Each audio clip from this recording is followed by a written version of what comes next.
Imaginez la scène, un homme récemment séparé, plein de projets pour une nouvelle vie, s'installe dans l'appartement de son amant. En rangeant ses affaires dans les placards, elle retrouve un mot oublié par son ex-mari. Il rit incrédule et le jette à la poubelle. Un mois plus tard, l'histoire prend une tournure qu'il n'aurait jamais imaginée. C'était un de ces après-midi qui invitent à la nostalgie. Voya passa ses doigts sur la surface rugueuse du vieux rebord de la fenêtre et s'assit là, comme elle avait l'habitude de le faire. Il se souvenait des jours où il perdait la notion du temps, plongé dans les livres, jusqu'à ce que les premières étoiles s'illuminent dans le ciel. Un sourire apparut sur ses lèvres, mais il disparut bientôt, remplacé par une grimace amère alors qu'elle se souvenait des paroles de son mari, « Vos livres sont absurdes. Si vous vous ennuyez, je trouverai de quoi occuper votre temps. » À l'époque, elle avait ignoré le ton agressif, attribuant cela à la fatigue après le travail. Il sourit, servit le dîner avec soin et, d'un geste accidentel, il jeta tout par terre. Voya le vit repousser volontairement l'assiette avant le bruit de la vaisselle qui se brisait. Il rit en faisant semblant d'être maladroit. « Oups, comme je suis maladroit. Maintenant tu vas devoir nettoyer ce kovrik que ta belle-mère t'a donné, n'est-ce pas? Elle va être si triste. » Ce tapis léger, cadeau de sa belle-mère au cours du premier mois de mariage, était un détail dont Voya n'avait jamais voulu. À quoi ça sert? Il va se salir et le pick-up est vraiment froid, a-t-il argumenté. Mais sa mère a insisté, pensez à l'avenir, quand vous aurez des enfants. Le bébé va ramper et le sol froid est mauvais. Maintenant, le tapis était taché d'orange, reste du dîner qu'elle avait si soigneusement préparé. J'avais beau frotter, la marque ne s'enlevait pas. Et Vanja la regardait avec un sourire ironique, comme pour lui dire, pensez-vous toujours que vos livres sont plus importants? Au fil du temps, Voya a disparu. Elle a arrêté de lire quand il était à la maison seulement lors des rares occasions où il sortait. Il a perdu l'habitude de sourire, de raconter des histoires, de rire aux éclats. Ses amis ont remarqué le changement. Qu'est-ce qui t'est arrivé? Ont-ils demandé. Laissez-nous tranquilles, répondit sèchement Vanja. Ce n'est plus une fille. Une femme mariée ne sourit pas pour rien. Mais même lui, au fil du temps, en est venu à détester cet air sombre qu'elle portait. Il a oublié que c'était lui qui avait éteint sa lumière. Sa faute, bien sûr. J'aurais pu trouver un juste milieu, au lieu de ressembler à des funérailles, grogne-t-il. Et il ne s'est pas retenu, il a tout dit à voix haute, sans filtre. Il en est arrivé au point de la menacer, si tu continues comme ça, je vais trouver quelqu'un qui sache me valoriser. Dans le passé, elle pleurait, s'excusait, tremblait de peur.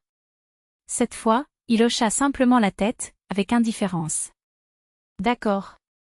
C'est de ma faute, comme toujours. Vanja est repartie satisfaite, certaine d'avoir enfin compris sa leçon. Mais en réalité, Voya ne s'en souciait plus. Pendant ce temps, il poursuivait une autre femme, une collègue dont les rires résonnaient dans ses pensées, dont l'attitude provocante le rendait fou de désir. Elle est parfaite, rêvait-il. Des courbes qui semblent faites sur mesure, un sourire qui invite. Mais lorsqu'il a fini par la conquérir, il a entendu quelque chose auquel il ne s'attendait pas. « Vanja, tu me déchires le cœur. Je ne savais pas que tu étais mariée. Je voulais lui rendre l'appareil, mais je ne peux pas. » Le rejet l'a rendu furieux. Il est rentré chez lui et a déversé toute sa colère sur Voya, pour des bêtises. Il a crié jusqu'à la faire pleurer. Puis un jour, un collègue a commenté à voix basse, « Cette fille au bureau, est célibataire maintenant. » Vanja ne s'en rendait pas compte, mais ces mots étaient sa phrase. Le même jour, il courut à son appartement. La porte s'ouvrit et elle était là, à bras ouverts, comme si elle l'attendait. Enfin, soupira-t-il en le tirant à l'intérieur. Mais sache une chose, je ne vais te partager avec personne. Si tu veux rester, romps pour de bon. Il n'a pas hésité. Juste aujourd'hui. Et il a tenu parole. Quand il est rentré à la maison, il n'a même pas dit au revoir correctement. Il jeta quelques affaires dans sa valise sous le regard de Zoya, impassible. Lorsqu'il a craché sarcastiquement, « C'est vous qui avez demandé le divorce », elle a simplement tendu la main avec les clés. « Gardez-les. Pour ne pas être tenté de revenir en arrière. » Vanja est partie sans se retourner, convaincue qu'une vie meilleure l'attendait. Et en fait, les premiers jours, c'était comme ça, des dîners, des rires, des promesses. Il a même pensé à acheter une bague, mais a décidé d'attendre. Rien ne presse, a-t-il répété. Jusqu'à ce que, exactement un mois après avoir emménagé, alors qu'ils dînaient tous les deux, la sonnette retentit. Vanja se leva, mais elle le retint. Laissez-le, ce doit être le voisin qui rend quelque chose. Il quitta la cuisine et disparut. Il attendit, intrigué. Jusqu'à ce que, incapable de contenir sa curiosité, il se dirige vers la porte. Ce qu'il vit lui glaça le sang, Voya dans les bras d'un homme fort, un énorme bouquet à ses pieds. Elle s'accrochait à son cou comme si elle ne voulait plus le lâcher. Vanja s'avança, furieux, mais un puissant coup de poing au menton l'envoya au sol. Avant qu'il puisse réagir, il fut traîné dehors. L'homme a juste dit sèchement, « Si vous vous présentez à nouveau près de ma femme, vous le regretterez. » La porte claqua si fort que les murs tremblaient.